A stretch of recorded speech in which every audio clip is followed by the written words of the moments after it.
Hello everyone, welcome to Beyond Fine Prints with my mother, Mrs. Asha Barak, Advocate Asha Barak. So in this episode today we will be discussing matrimonial disputes.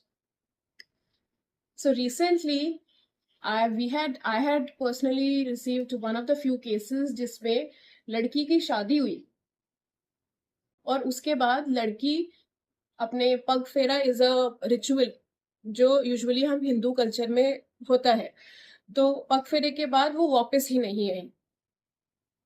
She denied to come back. तो अभी इतनी जल्दी एक तो शादी हो गई है और इतनी जल्दी डिवोर्स। हाँ, डाइवोर्स नहीं, वो सेटलमेंट मतलब वो आना ही नहीं चाहती है। तो ऐसे केसों में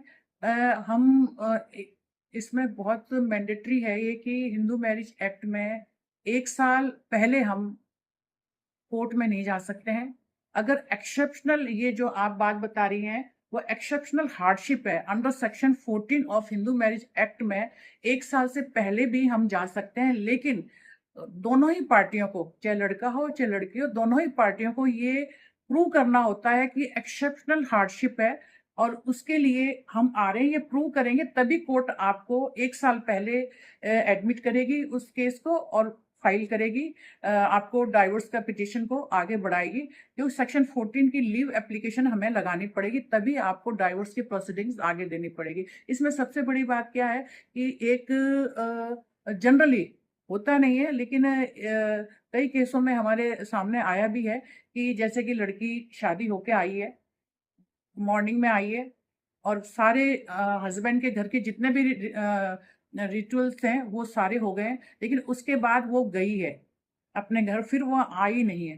तो इसमें जब लड़का लेने गया तब भी वो नहीं आई है, तो इससे क्या है कि वो किसी भी कांटेक्ट ही नहीं करना चाह रहे, ना उसके पेरेंट्स ना क्या। तो एक्सेप्शनल हार्डशिप है। जबकि बोनाफाइड लड़के ने क्या बताया कि सारे हनीमून पैकेज हैं, स्विट्जरलैंड के हैं, सारी टिकटें हैं उसने लगाई है जो कोर्ट में आए हैं। तो मैं बता रही हूँ कि एक्सेप्शनल हार्डशिप में क्या शो करना होता है। उसके बाद कुछ 15 दिन बाद उनकी होली थी, तो होली के लिए भी, होली सेलिब्रेशन के लिए उन्होंने रिजॉर्ट बुक कराया था। बहुत कुछ तो मतलब एक्सेप्शनल हार्डशिप के लिए कि एक तो इतनी प्रूफ जो देना पड़ता है मेहनत, एविडेंस तो कोर्ट में मस्ट होता ही है। कि इसमें हार्डशिप यही है कि शादी करी है घर बसाने के लिए और लड़की आना ही नहीं चाहती है, न ही उसने कोई रीजन बताया है।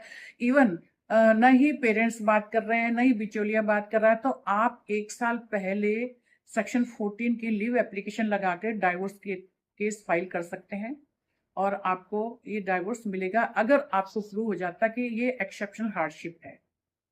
If you are in an exceptional hardship, so if you are married, if you recently got married and it has not been 1 year, and if you still want to take divorce, yes, the answer is yes, you can take a divorce.